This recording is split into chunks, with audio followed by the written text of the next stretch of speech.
Hey everyone, how you doing? This is Amon Green, Green Bay Packers all-time leader in rushing, and you're watching Packers Total Access Live, your daily source for Packer content.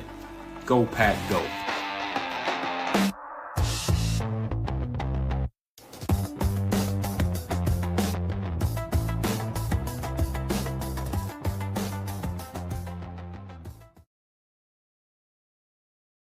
What's up, guys? Welcome into Packers Total Access. My name is Clayton. You can check us out on patreon.com/Packer Fan Total Access. You can also find this in podcast form at two locations over at PackerNet Podcasts and our Overflow channel. If you just search Packer Fan Total Access anywhere you get your podcast. So today is February the 9th. We're going to dive into some more offseason talk. Really excited about the show today.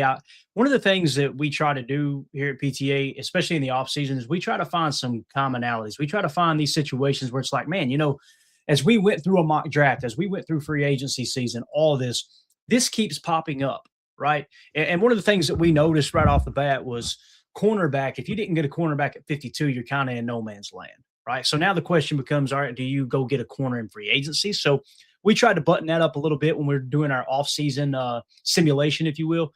We tried to sign a cornerback, and Trayvon Diggs, to me, made the most sense in terms of a free agent, right? You get him about $8 million. Some of the models are showing.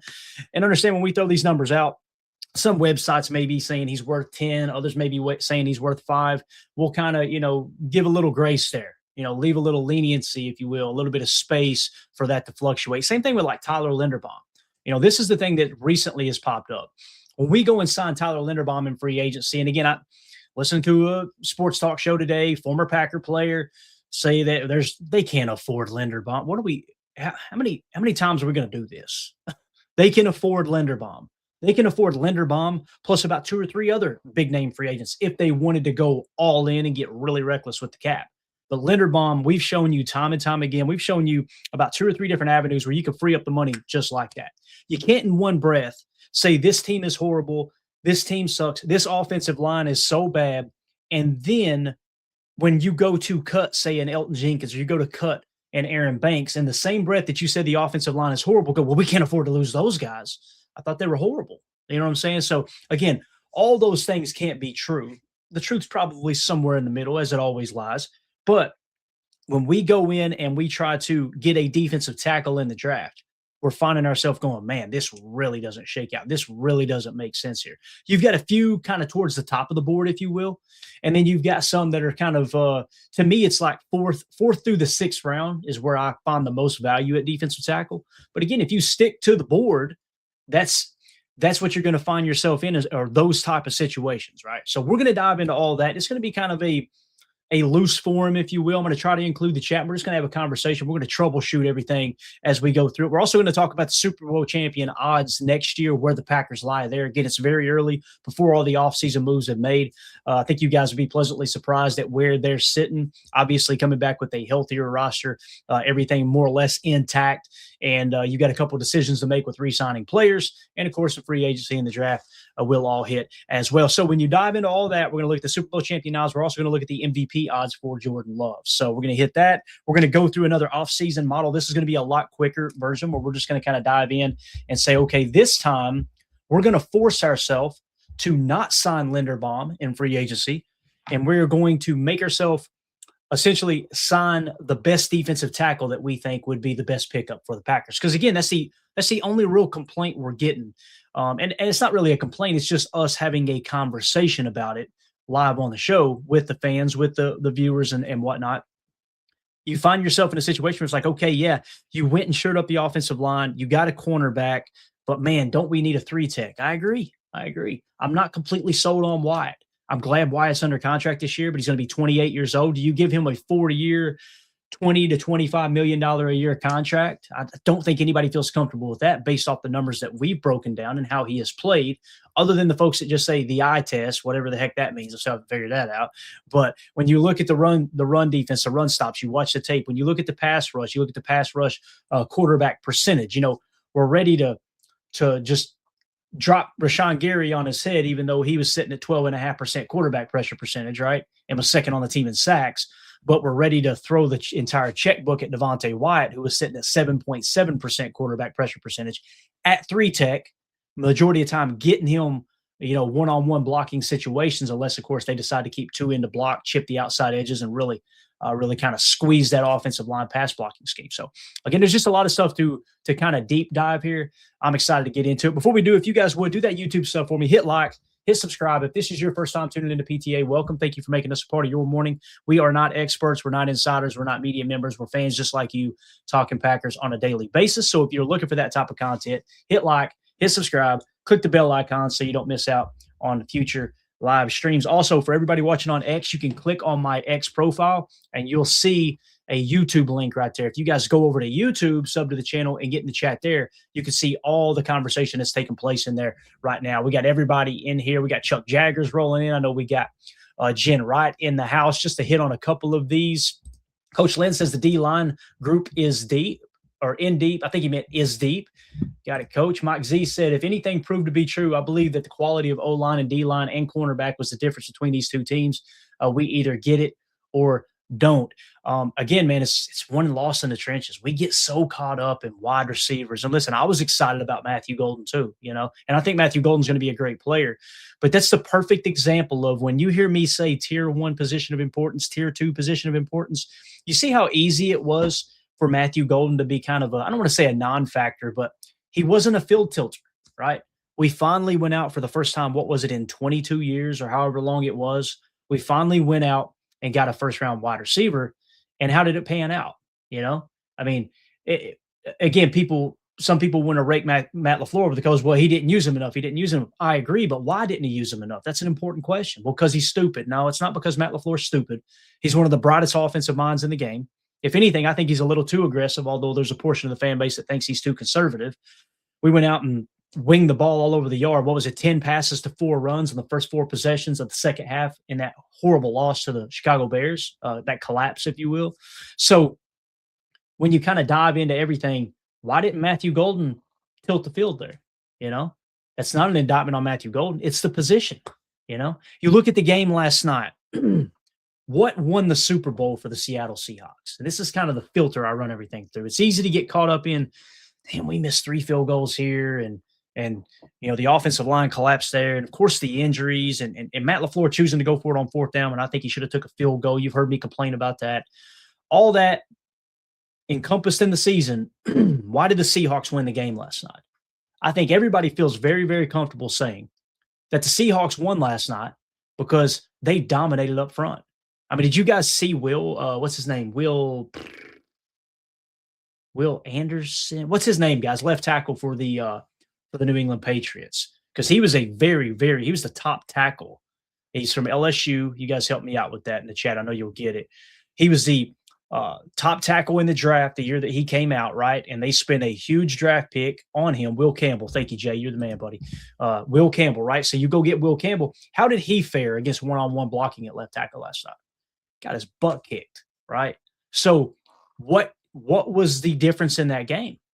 The difference in that game was up front. It was the battle in the trenches. That doesn't mean you put all your focus there.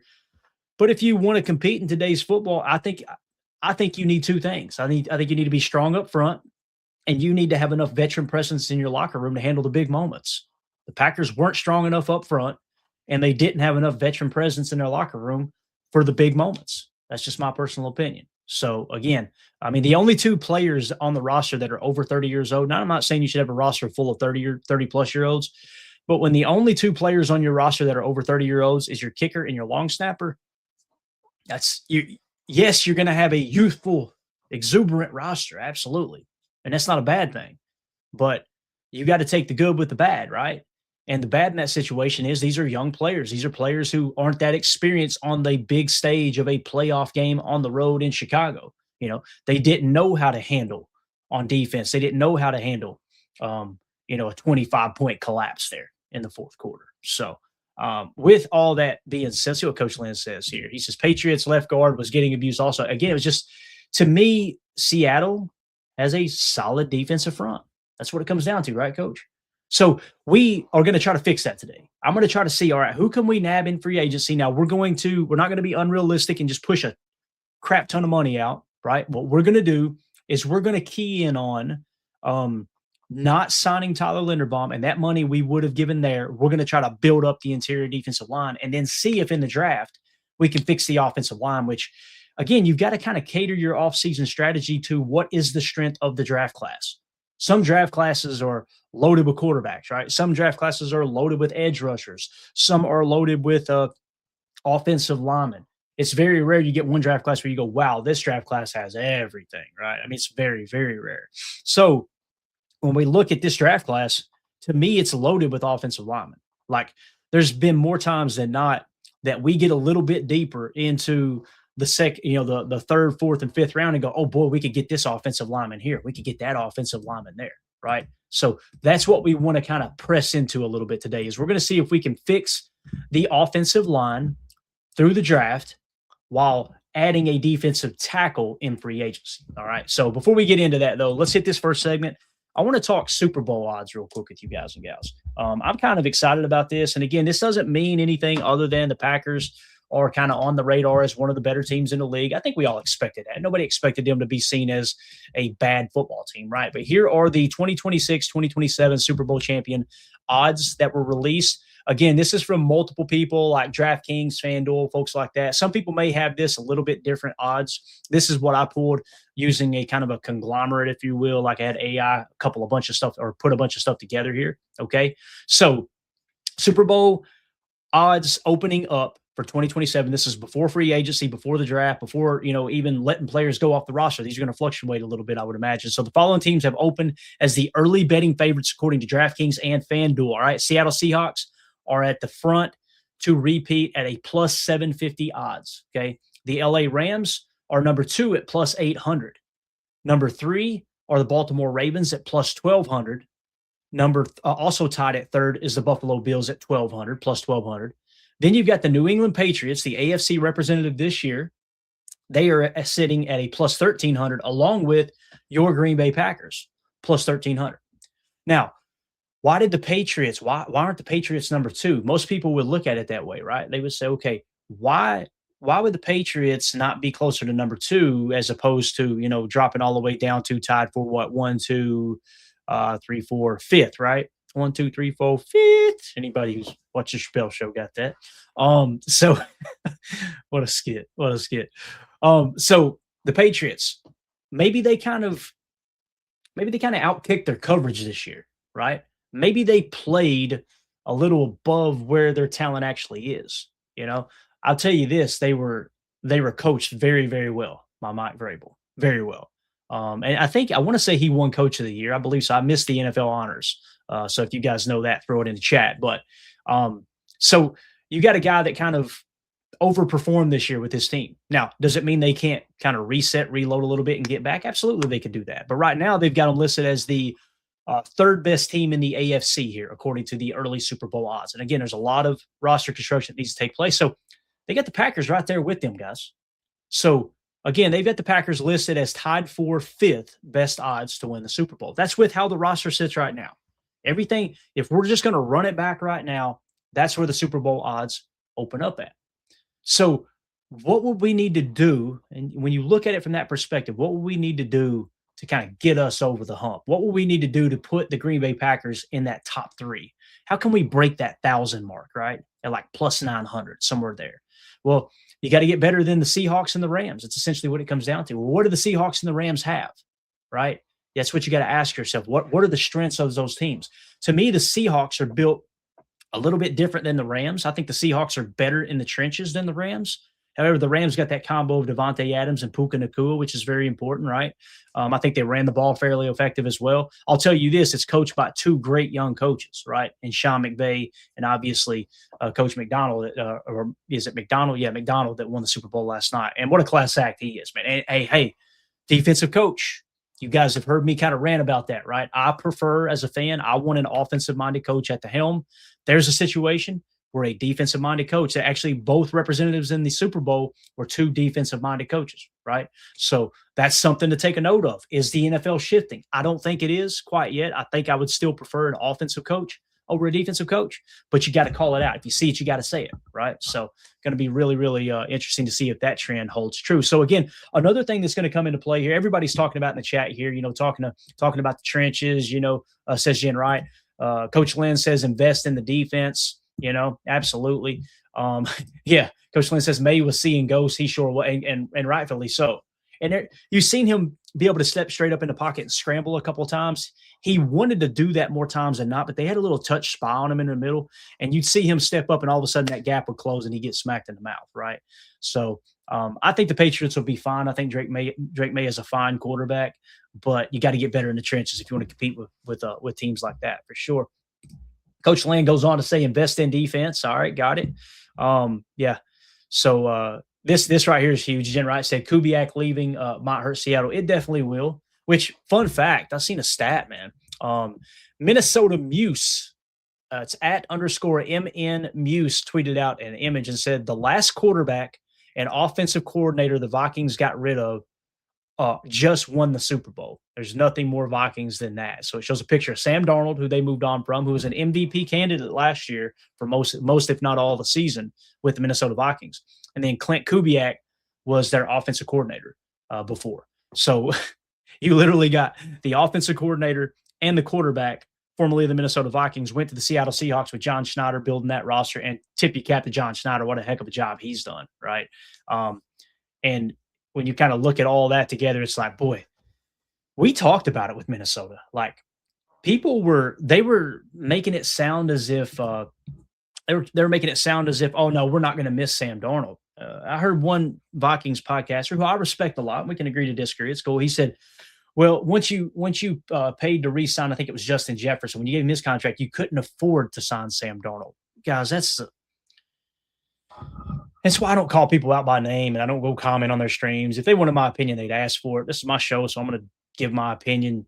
You can always afford a great quarterback. Like, if you don't have the quarterback in place, you're screwed.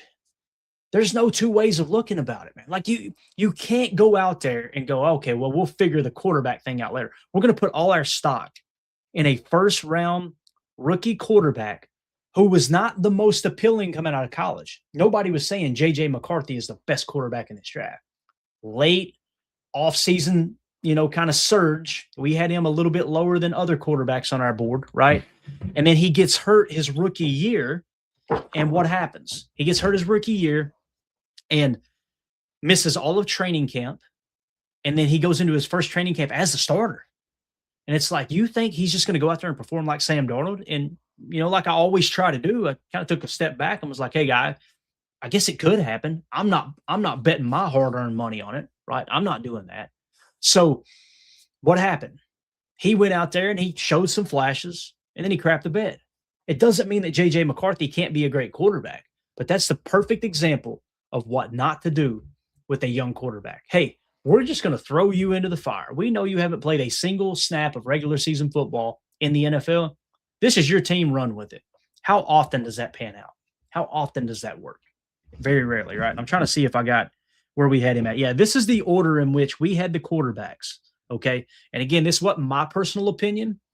I'll give my personal opinion. I would have taken Jaden Daniels. Me personally, I like Jaden Daniels over Caleb Williams. If it had been my personal opinion, the quarterback ranking here would be different, and I'll explain that in a second. Here's what our board said the quarterback rankings were. Caleb Williams 1, Drake May 2, Jaden Daniels 3, Michael Penix 4, and it's significantly lower. And then you have Bo Nix 5, J.J. McCarthy 6. And the Vikings thought J.J. McCarthy, the sixth best quarterback in that draft, they thought this quarterback is 6 quarterbacks deep, and we're going to get us a stud at quarterback. And then just throw him to the Wolves. Like, if you throw Jaden Daniels to the Wolves, a guy that just came out of a situation there in LSU where it was more of a pro style, and it didn't rely as much on the run. Like, that offense went through Jaden Daniels, right? That's a different situation. But the way I would have ranked the quarterbacks, I personally like Jaden Daniels 1, Drake May 2, Caleb Williams 3, and then it dropped off to the order of I actually like Bo Nix. When I grouped them together and I did the breakdown on the show, I actually like Bo Nix up there with the top 4. I was very high on Bo Nix, and I got raked over the coals because he was older, right? But again, why did J.J. McCarthy struggle? It's not that he's not talented, lack of experience, but we're going to knock Bo Nix for having played more football in college. People are speaking out both sides of their mouth when they say that, right? So, and I know college is different than the pros, right? Completely get that. However, quarterback for the Packers here. Here are the MVP odds, early MVP odds. Okay, 2026, 2027 NFL MVP opening odds. Number 1, Josh Allen plus 600. Number 2, Lamar Jackson plus 750. Number 3, Drake May plus 850. 4 is Joe Burrow plus 1,000. 5 is Justin Herbert plus 1,100. Pat Mahomes is right there at 5th with him at plus 1,100. Then it's Dak Prescott plus 1,300. Matt Stafford plus 1,400. Then Jordan Love at plus 1,500. So Jordan Love is what? 1, 2, 3, 4, 5, 6, 7, 8. 8th or 9th on the MVP offseason. Here's the MVP odds. Now, again, is MVP everything? No. Why am I bringing up MVP then? If I could care less if our quarterback wins the MVP. The reason I always bring it up is he in the conversation with the upper echelon of quarterbacks? That's the question. Like, if you go to EPA per dropback, Jordan Love was the second best quarterback in the league this year. If you go to passing yards, that would suggest now he's closer to 10, maybe just outside of 10. If you go to touchdown interception ratio and passer rating, you go, oh, he's actually top 5 quarterback, right? So it depends on what stats you think are most important. We try to take it all, throw it in a pot with the PFF grades, watch the tape, watch him threading the needle, watch his accuracy improve. As long as your quarterback is a top 10 caliber quarterback, you protect the football, you've got a chance to win the whole thing. That's the point here. Again, it's not about will Jordan Love, has he been disrespected? Will he be the MVP? It's about, for me, is your quarterback good enough to win the whole thing? And I think he is. So that's my take on that when it comes to kind of the MVP odds and as well as the Super Bowl champion odds. So I'm curious to know, you guys are watching this back later, and I'm going to try to hit some of the comments. Let's hit some of the comments real quick, okay? Jaco, this is probably the thing that popped up to everybody, right? He says, why the HE double hockey sticks is Justin Herbert before Love, Prescott, and Mahomes. Herbert's interesting. When he came in the league, I didn't expect him to be as good as he was. And he just popped. Bang. Right? I was like, holy cow, this cat is way better than I thought he was. And now he's kind of tapered off. I tend to agree with you here, Jay, that he shouldn't be above Love. He shouldn't be above Prescott and Mahomes as well. Now, MVP odds are a little tricky. It's suggesting who has the best chance, right, of winning the MVP. Not necessarily they're the better quarterback. I think there's been times in the past where we've looked up and said, okay, this quarterback won MVP, but he wasn't the best quarterback in the league. Recently, I haven't felt like that, but there's been times like that in the past. But I understand. I agree with what you're saying, Jay. A year and a half, 2 years ago, I put Justin Herbert above Love. Now I got Love above Herbert, definitely. So you're seeing Love continue to get better. He made a huge improvement this year, guys. Huge improvement. Daryl says Jordan Love sitting at plus 1,000. So he's probably got different odds, or is that what? Yeah, he must have different odds there. So again, I had them group this together and kind of pull from multiple sources. So if that's accurate, just name where you got those odds from there, Daryl, if you don't care, man, because again, everybody's a little bit different here in that regard. Let's see here. Mike Z says, how about Sean Payton? Flaming Bo, man, I love Matt LaFleur. Yeah, it was kind of weird, right? Kind of weird. Him and Bo going back and forth at each other. But that's two emotionally charged people. There's no doubt about that, man. No doubt about that. Carney in the chat says defense wins championships. It does. It does. But boy, oh boy, if I was looking at that Seahawks defense last night, and all I was thinking to myself was, I know we could have been more effective than the Patriots offense. And going into the game, we had a little Super Bowl party, and people were asking me, like, well, who do you got here tonight? Who do you got here tonight? I said, I really don't care who wins. If Seattle wins, that's a former general manager for a former executive for the Green Bay Packers, right? So I'd like to see John Schneider continue to solidify his place in pro football, which, by the way, man, he's creating one hell of a resume. There's no two ways about that. Been there since 2010, been a while, right? But still, he's put together an awesome program. So I can root for that. I also want Sam Darnold to win just because it looks so bad on the Vikings, right? Let's be honest. I'm a little bit petty like that.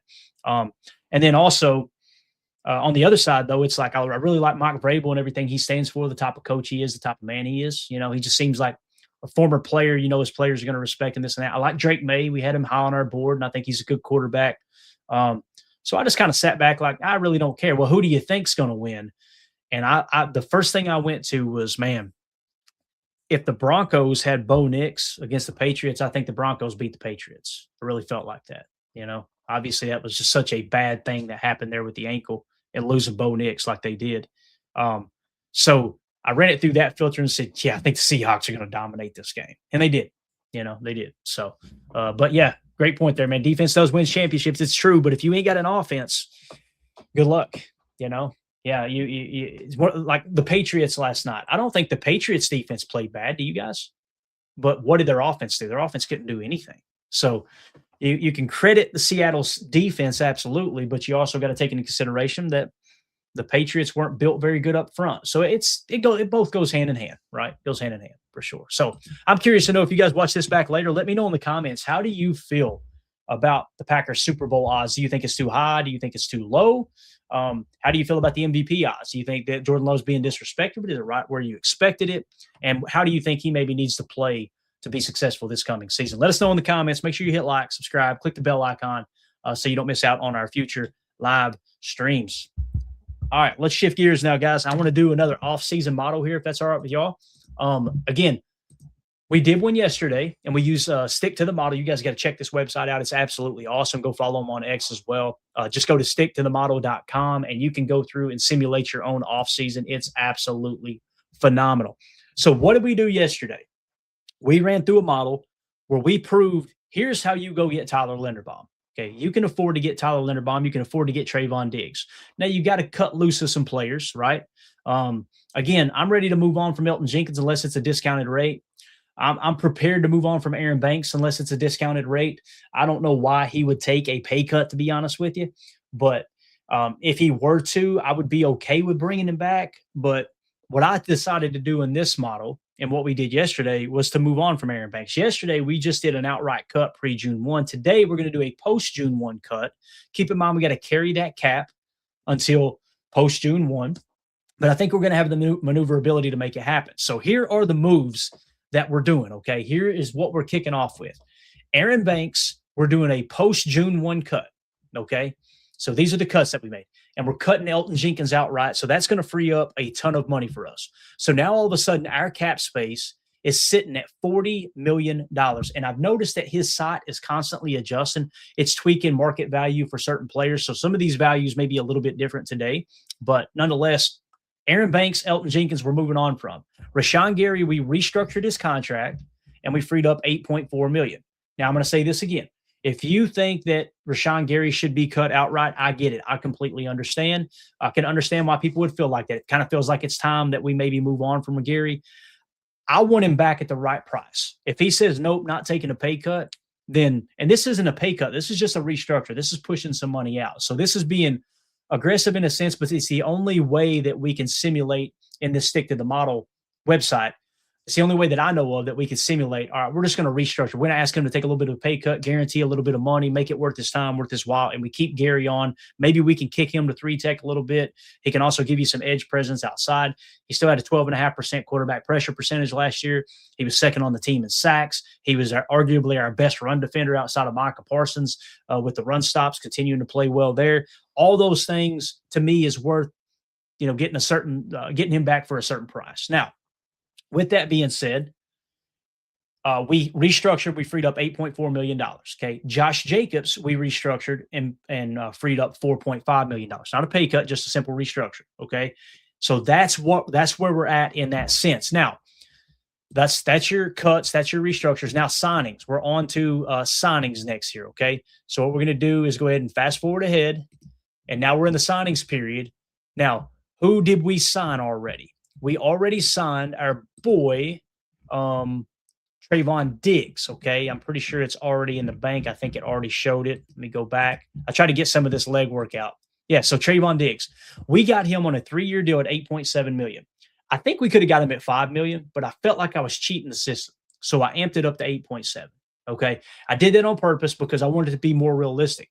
So again, you go into the situation, you're moving on from Aaron Banks, Elton Jenkins. You did a couple of simple restructures, and then you go ahead and re-sign Trayvon Diggs. Now, again, it kind of treats it like a re-sign with this model. However, that's something that he would get a chance to test free agency. So that number may blimp.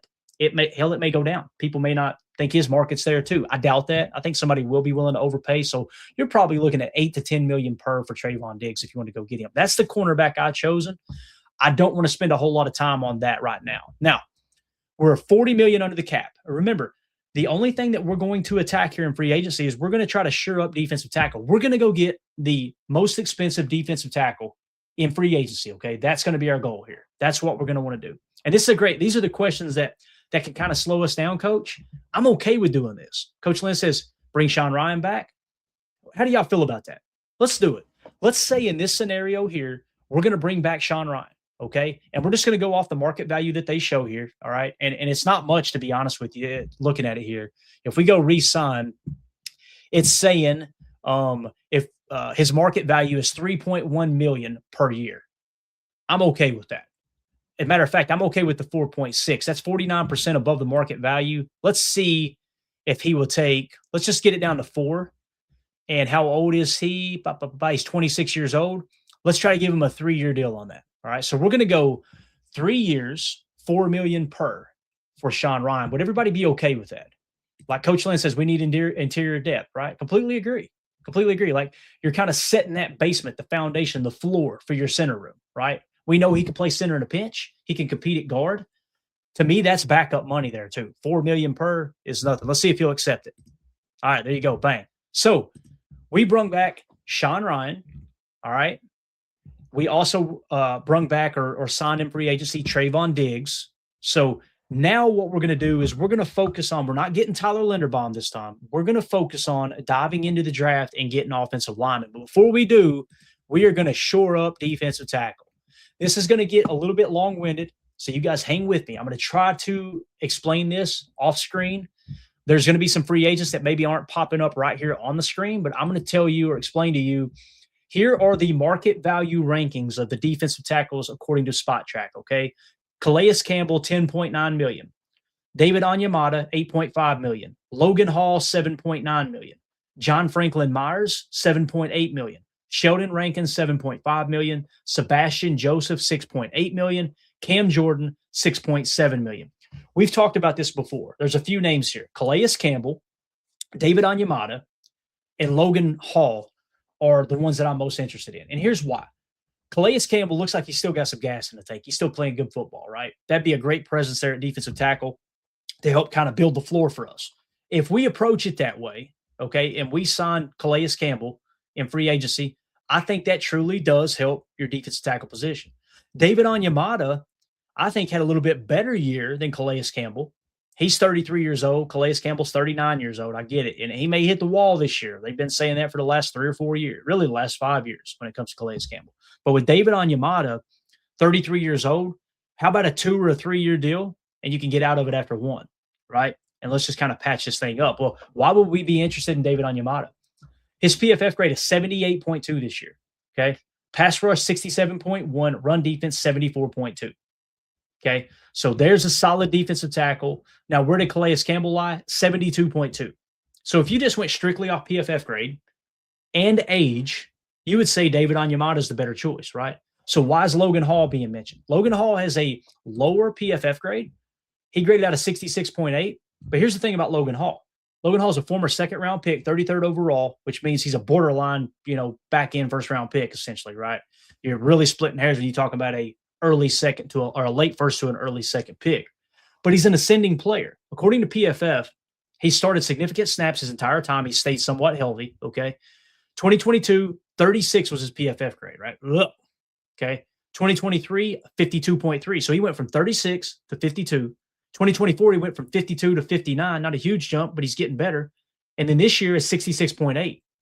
The trend is he's an ascending player. Now, if you remove the ascension, how much would you be willing to pay for someone who graded out a 66.8? You wouldn't think it'd be a lot of money, right? So that's what makes this decision tough. So again, Logan Hall's market value is $7.9 million. They're showing 7.9 as his market value, as opposed to a David Onyemata at 8.5. Now, Pause. Time out. Think about this. Who are our starting defensive tackles? Devontae Wyatt, hopefully he'll be healthy for week 1. You got Warren Brinson, you got Nazir Stackhouse, you got Kobe Wooden, right? Are any of those, do you consider any of those, or man, they're top 10 at their position? They're, top 20 at their position? I don't think we would, right? I'm not saying that any or all of those players are bad football players, but they're not like needle movers, in my opinion, right? So, with that being said, remember what we paid for Linderbaum? We went out with Tyler Linderbaum, and we paid, what was it, $17 million per was the deal that we landed on this model side here, right?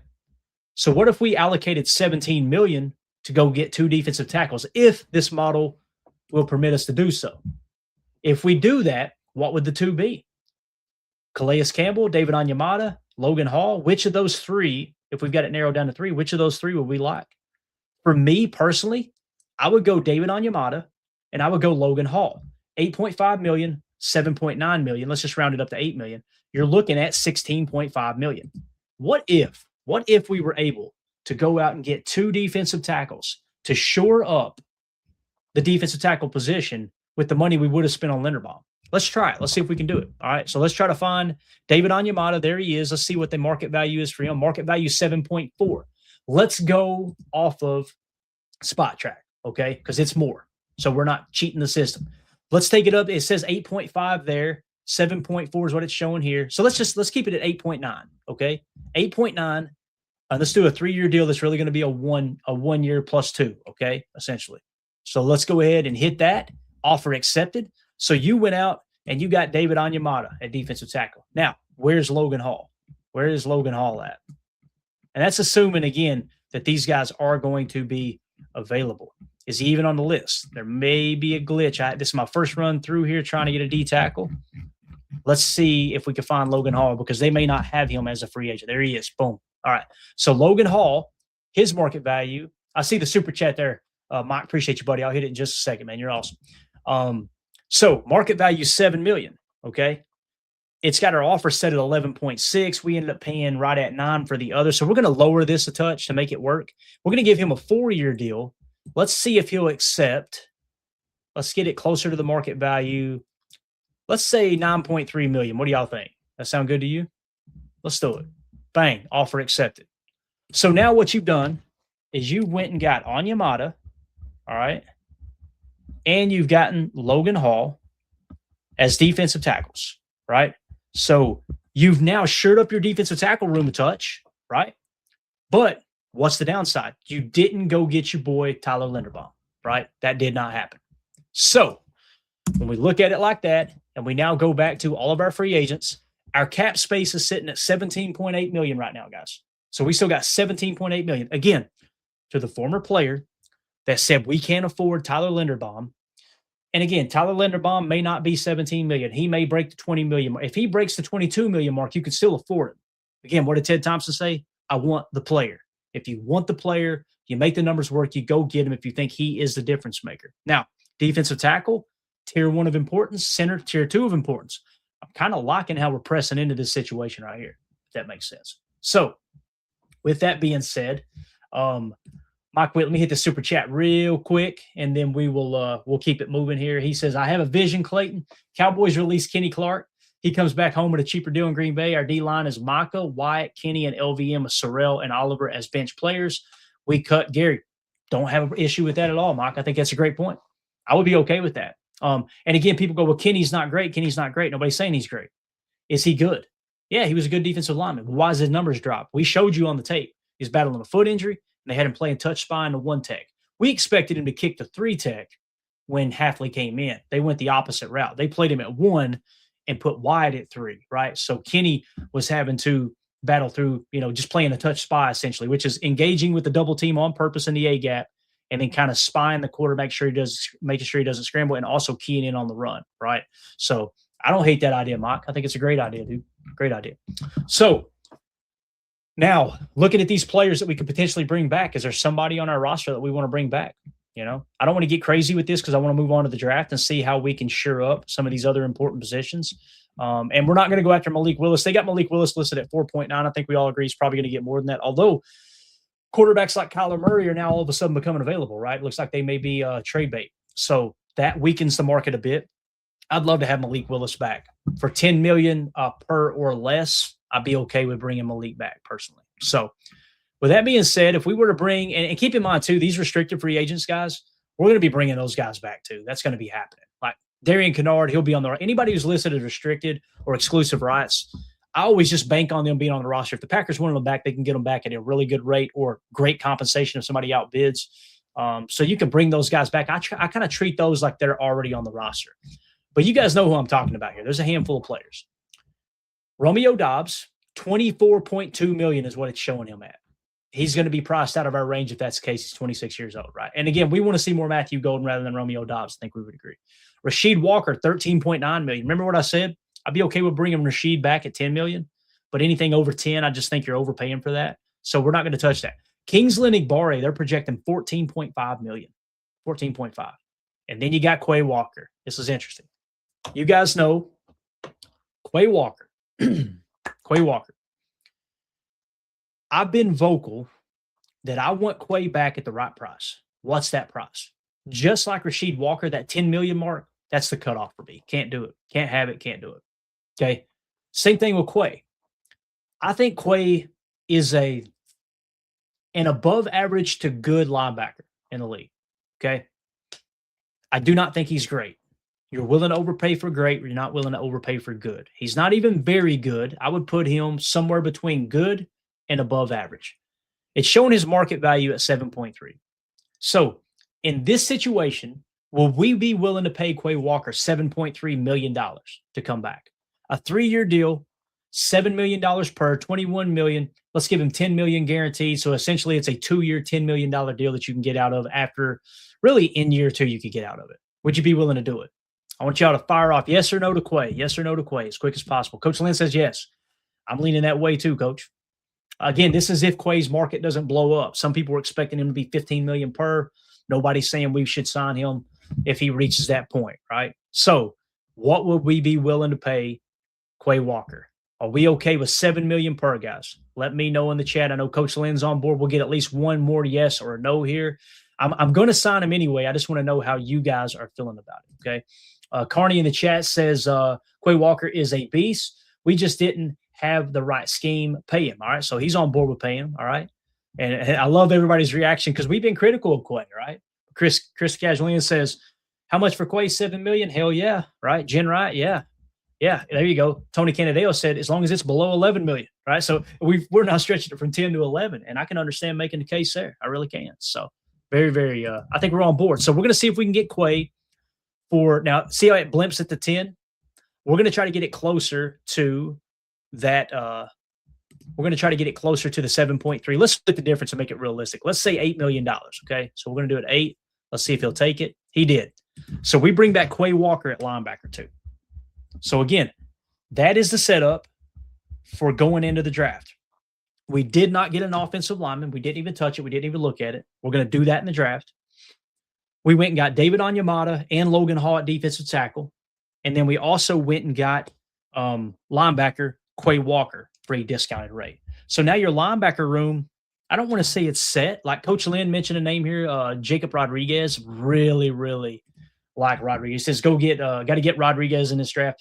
He's definitely my draft crush when it comes to linebackers right now, Coach, and it's early. But, yeah, I'm with you on that, man, for sure. So, not opposed to it. You still may be able to do it in the draft, right? It's definitely not a top need, but if the board falls just right, I'd be okay with it. So, with all that being said, that's what we've done throughout the free agency process. So, a quick recap.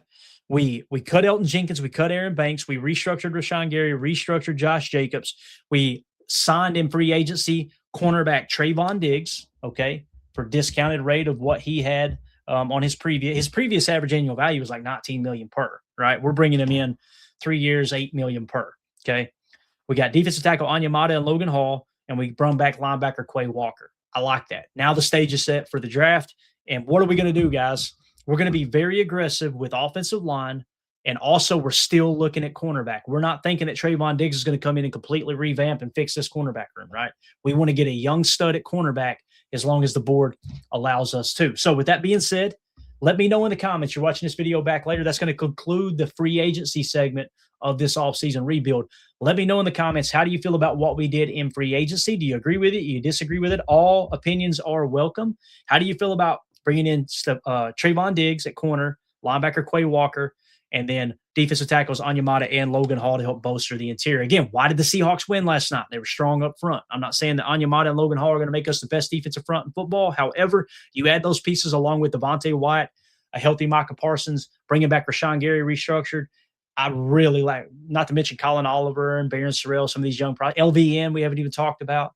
You're loaded on defensive end or defensive front now, right? Even if you decide to move on from Gary, you still feel good about that. But let us know in the comments what you think. Make sure you hit like, subscribe, click the bell icon. And we're going to now jump into the NFL draft portion. So we hope to see y'all over there. All right, moving along now, guys. Moving along to the draft. So we know what we've done. We've set the stage. Our top needs now are going to be, and I'm going to list them out. We're going to go O-line, cornerback, O-line again, and then we're going to list out, we'll probably go linebacker and tight end. It doesn't mean we won't get another defensive lineman if the draft falls just right, but that's where we're at. Offensive line, cornerback, offensive line, linebacker, and tight end. Let's continue the draft. And look at our cap space, guys. We're sitting at $9.8 million under the cap. How nice is that, right? And again, we did post June 1 with Aaron Banks, so that kicks some money to next year when we go to do the extension for Christian Watson or whoever else that we want to do the extension for, right? Whoever we want to do that, we are now in a situation where we can re-sign that player, Christian Watson. You know, if it's $22 million per, if it's $25 million per, whatever number you put on him, if you think he's the guy, he's going to be our wide receiver 1 moving forward, then you're in a good spot to do that for sure. So we're going to go 7 round, but I'm going to try to do it fast, guys. I don't want to be on here all day. I want to make this as quick as possible. But let's go ahead and hit this mock draft. All right, we're going to start it. We're going to go rapid fashion here, so it just goes really, really fast. Let's go ahead. Unfortunately, Fernando Mendoza is a Raider once again. God love his heart.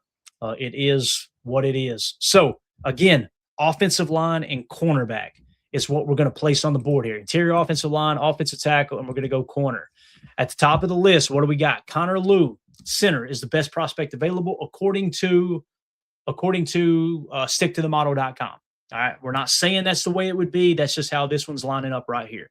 So Connor Lew, ACL, probably not going to be available till at the earliest September, maybe October. Okay, again, he's a center. Could he play center? They've got him listed as the best center here, right? You guys know I've got Jake Slaughter as the best center. Actually, you've got our boy Brian Parker too. That's a name that's been linked with the Packers. They've met with him. He's going to play center, so we're going to treat that as such when we go through this. Blake Miller's been the player we've been taking, right? That's not a center though. Now we did bring back. I forgot we brought back Sean Ryan too, didn't we, guys? Did we re-sign Ryan? I think we did. Yeah, we did. That's when I left off. So you got a kind of a backup plan for center at Sean Ryan. So you don't necessarily have to reach, although we would love to make that work, right? So the best center available is going to be Jake Slaughter. He's not until number 95. And then you got Brian Parker at 105. Now I'm going to cross-check these with our draft board to make sure we're getting the most bang for our buck. Notice what we're seeing here, though, guys. Who's the best cornerbacks? Julian Neal, Davison. I'm always going to screw that. I'm just going to say Davison, all right, out of Ohio State. I don't know his name yet. Traden Stukes out of Arizona is another corner. Malik Muhammad is a cornerback. I think the Packers have met with him, I believe. He's number 81 on this board here. And then you got Devin Moore. So you could see that cornerback is really not lining up that well. I'm going to remove the offensive line. Julian Neal, you get the Davison kid from Ohio State, Traden Stukes from Arizona, Malik Muhammad from Texas, Chandler Rivers from Duke. Remember, that's a pick we made. I want to say that was our best pick at 84 when we did this yesterday, right? Let me resort my board here. If y'all bear with me, we're going to go through and kind of check these real quick and see who is the best corner right now and where can we get the best bang for our buck. So Julian Neal is 95th. All right. 95th. Let's go Ig. If I can get it in here.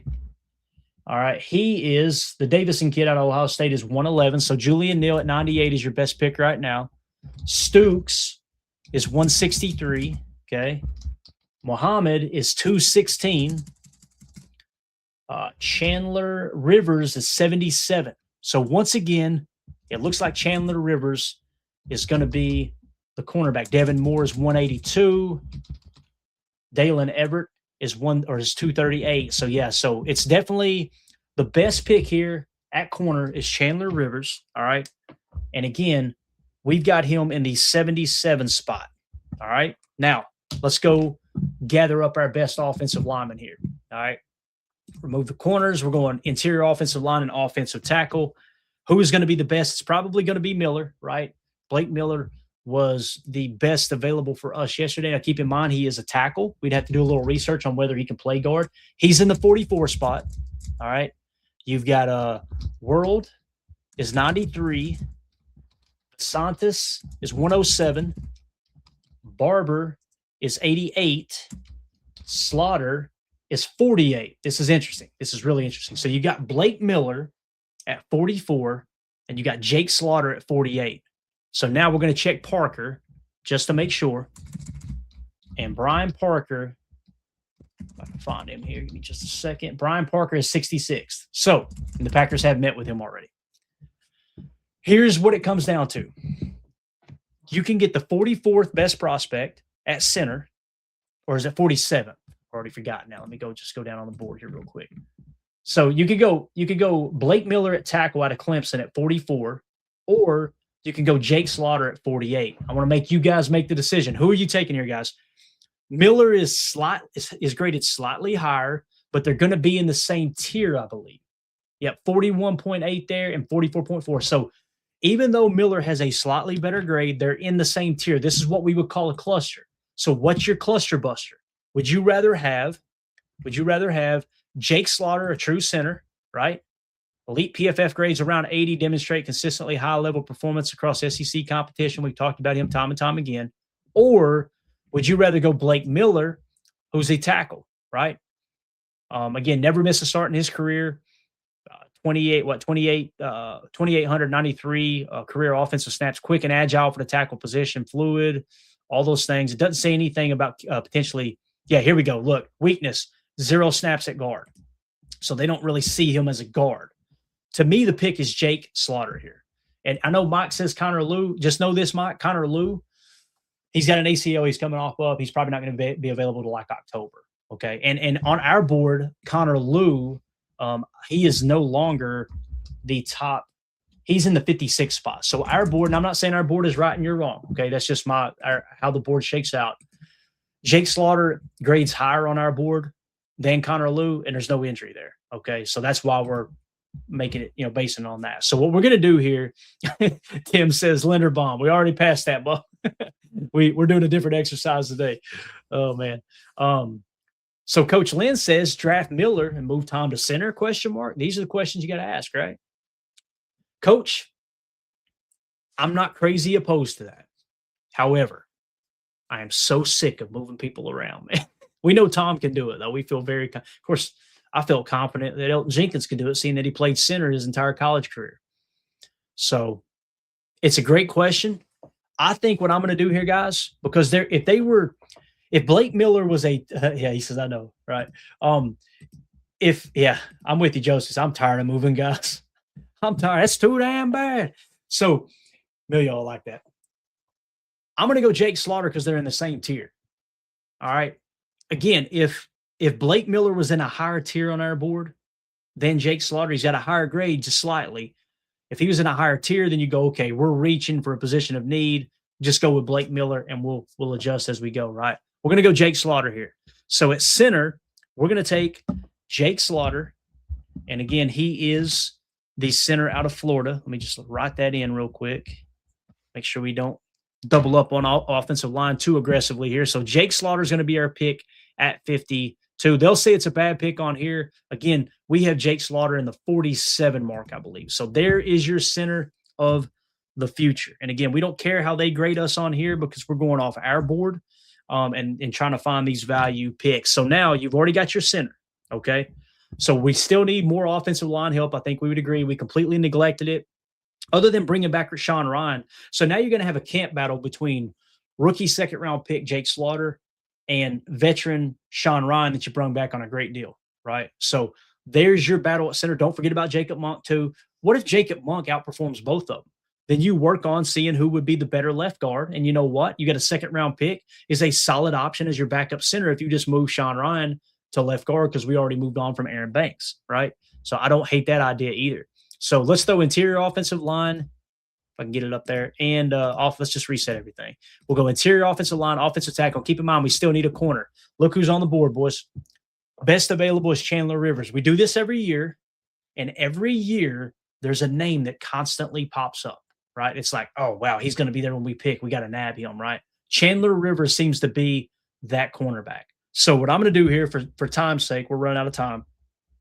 I'm going to go ahead and we're going to make the decision to go corner here from Duke, okay? He's the highest on our board. So again, at pick 84, Chandler Rivers is the 77th best prospect on our board. Again, Jake Slaughter was 47th. So we're going to go Chandler Rivers, cornerback, out of Duke is going to be our pick here, all right? Bang. So now we got our cornerback to help bolster the cornerback position on the roster, right? You brought back Trayvon Diggs. You still got Keyshawn Nixon. You've still got Carrington Valentine. You've got Javon Bullard in the slot. You still got Nate Hobbs. Hopefully he'll take that year 2 step in the system and being fully healthy. He's also your backup slot corner, which I think is a good place to be. Now, Chandler Rivers, 3rd round pick, gets to compete for a place there as well. So going to be really, really, really interesting to see how this all shakes out. We got to go fast now. You're going to notice we're going to come off of corner now, okay? And we're going to go interior offensive line and tackle. Here are your best offensive linemen available. Jude Bowery, Cage Casey, J.C. Davis, Bo Stevens, Marjorie Adams. You got Alex Harkey, Demetrius Crownover, all right? So these are just some of the names toward the top. I think we all agree our pick right here is probably going to be Bo Stevens. I'm going to run through and look real quick. I think everybody would agree Bo Stevens would be a great pick. Let's go Bowery first. Bowery on our board is 103. Casey is 94. All right, so that's our best pick so far. J.C. Davis is 102, so it's still Cage Casey at 94. And then you get to our boy Bo Stevens, who is 86 on the board. I just want to check a couple more here.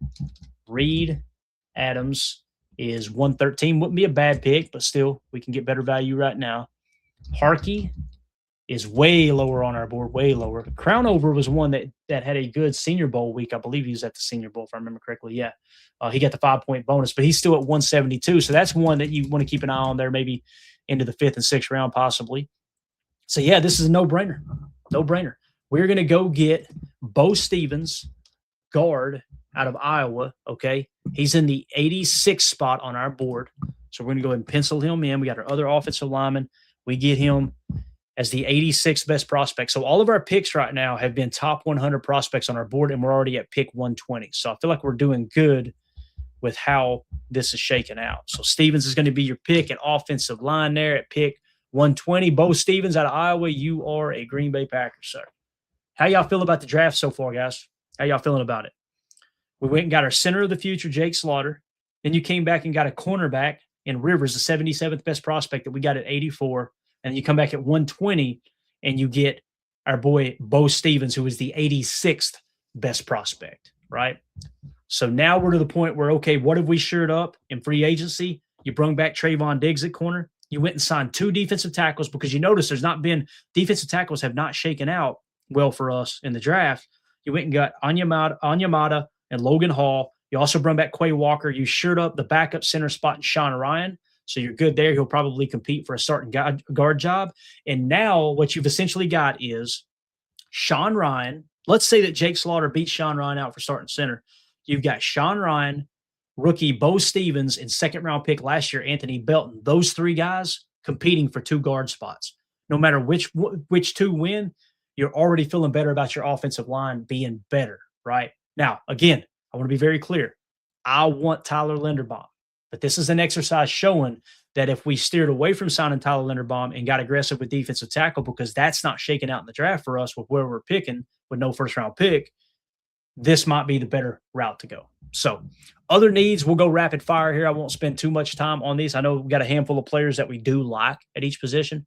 Let's add linebacker and tight end, okay? Let's go linebacker and tight end. What names grab our attention right off the bat? Is there anybody? There's Red Murdoch, boys. Red Murdoch's very, very interesting. to me, I already see the names that are most appealing to me, but we probably need to run through them here.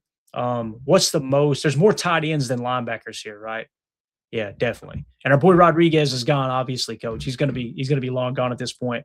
Red Murdoch is the one that comes to mind. Emilio's gonna be mad if we don't take him, but that's even more of a reason to not take him. We got him in the 110 spot. Okay. So let's go through and see where these tight ends sit. So Red Murdoch's 110 at linebacker. Tight ends, you got Daquan Wright at 139. All right. You got Bentley at 161. You got Aiden Fisher is way down the board. He's probably going to be in the 300s, to be honest with you. His grade isn't finalized yet. Eli Raridan is interesting out of Notre Dame. 108 for him. 108 for Eli Raridan. That wouldn't be a bad pick here. Sam Roush at 254. We got Cuevas. He may not even be on the board. I think he is. Yeah, Cuevas is 166 on our board. And then you got Bryce. I don't know how to say that name. Is it Boettcher, maybe? Boettcher? Boettcher. Let me get the name right here. TTC. He's 213, way down. Marlon Klein is 170. And then Red Murdoch, of course, is 110. So what it comes down to, guys, is, and you got Tanner down there too. This is where it gets really interesting. Our next pick, what is our next pick? I'm trying to think of where we pick next. Doesn't show me on the screen, does it? All right, we're not going to fool with it too much. So Tanner Kazoil is 97th on the board. It's showing a reach here for us right now, but here's the reality. There's less linebackers available than there are tight ends. You notice there's a ton of tight ends, so they're kind of getting clustered up. You're getting the tight end position that's dropping significantly, right? And I see the super chat. Might get to it in just a second, buddy. Thank you so much. I'm going to go with Red Murdoch here. Okay, it's going to look like a bit of a reach on their system, but we're getting a guy, in my opinion, it's like a top 120 prospect, and we're getting him at 158. So if we go ahead and sure up linebacker here, right? Let's go ahead and grab that for depth. Again, we brought back Quay, but now you got Red Murdoch, a young prospect that's looking pretty promising. We'll see if that bites us in the butt, not going after a tight end in that situation, right? So if we bounce back now, and let's just look real quick. We got Murdoch. He was the 110th best prospect we got in the 150s, right? 110, Murdoch. Okay, so we're filling that in. Now all we're really looking at is tight end. I think we all agree we probably need to go after a tight end here. So if we just go tight ends on the board, look who's there, boys. It works out every time. Tanner Kazoil. Tanner Kazoil on our board at tight end is Koziol, 97th on our board. So that is going to be our tight end we're going to take here. I love this draft. I love this whole offseason. Like, we have really, I feel like we've crushed this. We filled a lot of needs. We got creative on how to bolster the defensive front after watching the Seahawks dominate, right? And we'll do a quick recap of everything now, as a matter of fact. Let's just go ahead and take our boy before I forget. So there's Kazoil. I think we got a couple more 7th-round picks now, right, if I remember correctly? Yeah, so we're going to have 2 7th-round picks. Let's just go best available, and we'll just go rapid fire here. Again, I'm not saying this is the picks I would specifically take. I'm just taking a quick look and seeing if anybody grabs our attention. There's Emil Wagner from Notre Dame. Was a solid tackle at one point in college. Do we go get another offensive line here? I think it wouldn't be a bad idea, right? You could go get another offensive line. You feel good about what you did with defensive tackle.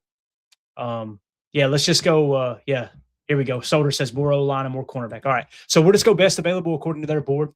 You got Carver Willis, Keegan Trost, and Emil Wagner are the top tackles. If we went, again, what did he say? And cornerback, offensive line and cornerback. So if we went cornerback, it would be Jermaine Matthews. There's less cornerback options, right, than there is offensive line. So let's trigger corner and see what we got here real quick. I don't want to spend a whole lot of time here, but I do want to check these real quick. So if we go Jermaine Matthews, he's 399. These are probably going to be pretty far down on our list. There's 260. Brent Austin, if I can find him. Brent Austin is 231. Jalen McMurray is 281. Colin Wright is 324. So, yeah, I think it was it our first one there? We'll just take the best that they got available here. We're just going to go Jermaine Matthews out of Ohio State. Okay. We'll go corner, and then we will come back to offensive line, like Solder was saying. All right. So we come back to O line and O tackle. There's Emil Wagner still there. So he's still best available in terms of that. Let's go ahead and nab Emil Wagner. Actually, let's see if Willis is better. If Carver Willis is better, we'll go that route. Okay. Carver Willis is 279. Emil Wagner is 158. That's a solid pick for that. Yeah. I was kind of expecting Emil Wagner going into, from what I've seen at Notre Dame over the years, like Emil Wagner might be a borderline first round pick. And then when I put all the numbers into the board, to the system over here at Patreon, it's like, oh yeah, he's a lot lower than that was the fan in me, right? And you got to remove that. You got to remove that opinion. Being a Notre Dame fan, I wanted him to be better than he actually was. But we'll go Emil Wagner there. And then with the last one, we'll go ahead and get Carver Willis too. Just go ahead and grab another offensive lineman. There's a guard there, Logan Taylor. We'll go offensive tackle because we know they love to kick them in, right? Unless we go best available. There's another tight end, Nowalski, safety, one tech there. Yeah, we'll just go Carver Willis just to make things easy, okay? So here is the offseason recap, guys. They give us an A-, all right? And again, your final cap space, you go into the season at $9.8 million is where you're at. Matter of fact, we'll do a quick recap in just a second. If you guys are listening back to this later, we'll end the draft segment there and actually go ahead. Here is a quick recap of the draft picks. I want to know what everybody thinks in the comments, all right? How do you feel about this draft class? With the second round pick, Jake Slaughter, center out of Florida. Third round pick, Chandler Rivers, cornerback out of Duke. Fourth round pick, Bo Stevens, guard out of Iowa. Fifth round pick, Red Murdoch, linebacker out of Buffalo. Sixth is tight end Tanner Kazoil out of Houston. Seventh is Jermaine Matthews Jr., cornerback out of Ohio State. Another seventh-round pick is Emil Wagner, offensive tackle out of Notre Dame. And another seventh-round pick is Carver Willis, offensive tackle out of Washington. So you really shored everything up. That coupled with Trayvon Diggs at corner, Anyamata and Logan Hall at defensive tackle. You're bringing back Quay Walker. You're bringing back Sean Ryan. How do you guys feel about that draft class? Let us know in the comments. Make sure you hit like. Make sure you hit subscribe. Click the bell icon so you don't miss out on future live streams. We greatly appreciate your all support and hanging out here with us on PTA. All right, now let's just do a quick recap of the whole offseason. I want to see what everybody in the chat, let me know right now, how do you guys feel about this? How do y'all feel about this entire offseason here? I'm going to try to grab an image for us. And then once it's downloaded, and I think it has, I'm going to try to put it up on the screen for everybody because unfortunately it does not allow me to go back and show everything on this screen. But how do y'all feel? Let us know in the chat, and I'm going to get to that super chat as well. Let us know how you feel about what we just did here in the offseason. I've got the other one saved from yesterday too, so we can kind of compare and contrast. It's going to be cool. So today's offseason, you get it on the screen. Bang, it may be a little bit hard to read, but that's just kind of a quick recap of what we've done here. I'll go full screen so my old ass can actually see it, of course. Getting old, boys. Getting old. It's catching up. So how do we feel about it? Mike Z says solid. All right, he likes it. Coach Lynn says great offseason. I agree. Nick McSwain just woke up. He said, "What's up, PTA? I'm late." AF. Jen Wright, it would be a win. I agree. Right? There's usually you do these things. You go, I really don't like that move. I wish I'd have done that different. The only thing that I could push back on here, that most people, I think, I don't know if most, but some would push back, is to maybe cut Rashawn Gary outright. But I just love the depth we got there now. You know, you've done a restructure. You freed up some cap space to keep him on the roster. Obviously, you freed up some cap space with Josh Jacobs as well. You cut Aaron Banks and Elton Jenkins, like cutting those two guys. The negative to this, let me just put it this way. The negative to this approach of kind of controlling the Packers offseason is you got younger at offensive line. We all agree with that, right? Like that's the negative to this stance. So if you go back to yesterday, we signed Tyler Linderbaum and Trayvon Diggs. And then we got younger at defensive tackle. We didn't do anything to the defensive tackle, right? We didn't sign any free agents. And we got Skylar Gill-Howard with a 5th-round pick. So you can't expect the defensive front to get better approaching it that way. So the negative to yesterday was your defensive line. You kind of neglected your defensive line, but you did bolster your offensive line and you got some cornerback help, right? That's kind of what you did there. But again, the negative is you neglected interior defensive line. Today, we prioritize defensive line. You go get Logan Hall, you get David Onyemata, right? But what's the negative to that? You got younger at offensive line. So you cut Aaron Banks, you cut Elton Jenkins to free up the money to go get Logan Hall and David Onyemata. And then you got a rookie center starting, and you got a rookie guard in Bo Stevens who's going to be competing with Sean Ryan and Anthony Belton for two spots on the offensive line. Those three guys compete. So that's the negative, right? It's a perfect example of you can't get everything you want in the offseason. You've got to pick and choose. Well, in this scenario, we really did prioritize the tier 1 position of importance at defensive tackle. So it is what it is, right? It is what it is. Greg Taylor says bring a vet at center and a veteran at defensive tackle. If we just got one defensive tackle here and we got Tyler Linderbaum, we can make that happen with the cap, Greg. But I don't think you can get Trayvon Diggs, Quay Walker, and Sean Ryan back. I'm not saying I'm opposed to it. I think it's a great idea. If we went Tyler Linderbaum and we went with either Logan Hall or David Onyemata, let's say David Onyemata, I don't hate that. I think that's a great plan, Greg. I do. I could see the value there for sure. Let's see here. Anybody else in the chat? I think we're good, right? Here we go. Soder says cornerback's still going to be a problem. Let's think about it. Trayvon Diggs, now Bobby Babich is going to be his coach, right? Can Trayvon Diggs, I'm not expecting him to return to all-pro form, but can he get somewhere in between where he was and all-pro? Let's say, can Trayvon Diggs grade out in the 70s, the low 70s, and have the best passer rating when targeted on the team? Can he do that? If he can, I think you get better there. You know, I think you do get better at the cornerback position. Also, Chandler Rivers as a 3rd round pick. What if he is the equivalent to a Tucker Kraft 3rd round pick, right? What if you actually hit on that 3rd round pick and he ends up being a great football player? Then you feel better. But I understand what you're saying. So there's a lot of questions, right? There's a lot of questions listed here for sure. Yeah. Josh Martin says, is Diggs worth bringing back? You got to do something at corner, right? Again, we didn't overpay for him. His previous average annual value on his contract that the Cowboys gave him was $19 million per. We got Trayvon Diggs back at $8.7 million per. A 3-year deal that's really a 1-year deal. So if he continues to struggle like he did last year, Josh, you can just cut him and move on, right? But at least you took a shot. You took a chance on, okay, we added there. Now, if you're saying there's another cornerback that you would like more, maybe that's the next offseason show that we do. That maybe we dive in and we actually try to, all right, let's be aggressive with cornerback instead of interior defensive line free agency. Let's forget Trayvon Diggs and try to get somewhat aggressive at corner. That would be a fun show as well. So maybe we can check that out. Maybe we should give that a shot for sure. Let's see here. Solder in the chat. Let me hit the super chat. I'm sorry I neglected this. I'm going to come back. Mike Witt, thank you so much, buddy. I greatly appreciate you being patient, man. He said, I just did a 3-round mock for the Packers. I ended up picking Chris Johnson in the 2nd. Love it. Chris Johnson's high on our board. I think that's a great pick out of, was it Arizona State, I believe, or San Diego State, one of those two. I get those mixed up. Jacob Rodriguez in the 3rd to replace Quay. Love Jacob Rodriguez. And Chandler Rivers in the 4th. Love them. All those picks would be great value for us. Now, here's the problem.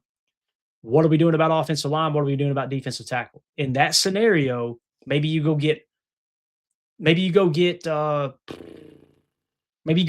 Linderbaum or one of those lesser tier guys, I guess you could say lesser talented offensive linemen instead of Tyler Linderbaum. Maybe you get one of him and then you go and try to get a defensive tackle as well. So in this scenario, to make that work, instead of bringing Quay back, you would save $8 million per on Quay because he's just going to go to free agency, right? Under this same situation here. If you go that route and you replace Quay with Rodriguez, and that's not saying that Rodriguez was win the starting job, right? Maybe Isaiah McDuffie would be better to start with. Maybe Tyron Hopper takes a huge jump, but essentially you're replacing Quay with Rodriguez. And you guys know, I don't think Quay played great last year. I don't even think he played good. I think he was above average. That's kind of where I'm at, above average to good for Quay's play. So if you approach it that way, Mike, you could go in free agency and get a D tackle and an offensive lineman. That's how you would approach that. So love the picks. The picks are great value where you got them at for sure, man, according to our board. I know that because we've drafted those guys multiple times, right? So appreciate the super chat, man. Nice little 3-round mock. I love it, man. All you guys need to do that, man. Y'all need to do your mock drafts and throw them in our Patreon group. Throw them over in our Patreon group for sure. So again, quick recap, rapid fire. We cut Aaron Banks. We cut Elton Jenkins. We restructured Rashawn Gary and Josh Jacobs. We signed in free agency defensive tackle Logan Hall, defensive tackle David Onyemata, cornerback Trayvon Diggs, linebacker Quay Walker, interior offensive lineman Sean Ryan. Okay, we got those at Logan Hall $9 million per, David Onyemata $9 million per, Trayvon Diggs essentially $9 million per, Quay Walker $8 million per, and Sean Ryan $4 million per. So again, these people that are saying you don't have cap space, you can free up the cap just like that. If they're good players that you want on your team and you're not overpaying for good, right? We'll overpay for great. We won't overpay for good. If you're not overpaying for good and you can add these 5 pieces to the roster, I think your roster is significantly better. I do. Draft class, we went 2nd round, Jake Slaughter, center out of Florida. 3rd round, Chandler Rivers, cornerback out of Duke. 4th round, we went guard Bo Stevens out of Iowa. Red Murdoch, linebacker out of Buffalo with our 5th round pick. Tanner Kazoil, tight end, more of an F-type tight end, a guy that's going to flex out, play slot bully, things like that. He's out of Houston. We got him in the 6th round. We got a cornerback, Jermaine Matthews Jr. in the 7th round. Emil Wagner in the 7th round, offensive tackle out of Notre Dame. And then you went offensive tackle Carver Willis out of Washington with our 7th round pick. And we did very little research on Carver. We did no research on Carver Willis. That may be a horrible pick. We were just trying to get through the show, obviously. So we just nabbed him because obviously the website said he was the best available, not necessarily our board, if that makes sense. Thomas with the super chat. Thank you so much, Thomas. He said, awesome content again, Clayton, and the best fan base in here. Yeah, thank you so much, Thomas. Thank you for the kind words. Thank you for the dono. Our fans are what make this show, man. People in the chat having these conversations, kind of. You notice we troubleshot this along the way, right? That's what makes it so fun. And hopefully on the podcast, you guys, we explain things enough for you. The podcast is kind of the heart and soul of what we do here. The YouTube channel came along later. We greatly appreciate everybody listening over at PackerNet. Also, everybody that's tuning into our Overflow channel. If you're wondering why we got less content going out right now, we don't have less content going out. We just got we didn't want to continue to flood PackerNet with all the extra content, so you can find it in our Overflow channel.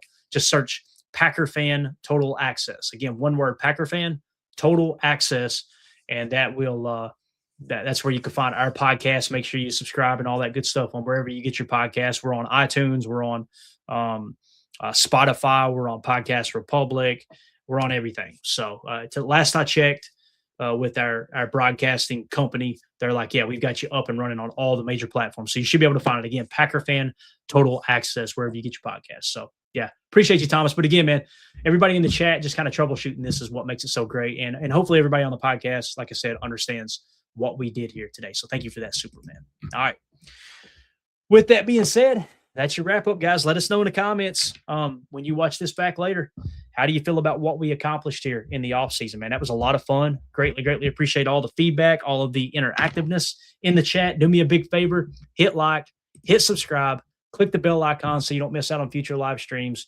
Also, the best way to support what we do here at PTA is join our Patreon group, patreon.com/PackerFan Total Access. $3 get you access to everything over on our site. And you get access to the chat. You get access to our draft board as we're updating it in real time. I'm going to have Emilio update the link again here real soon. That way you guys have the most recent information. We're now adding everything in, the cheese emojis. We're going to start getting to some of the captain patches and things like that. So you get as much information as possible on one screen for, I think we've got close to 500 prospects that actually have a grade right now. We got 800 on the board.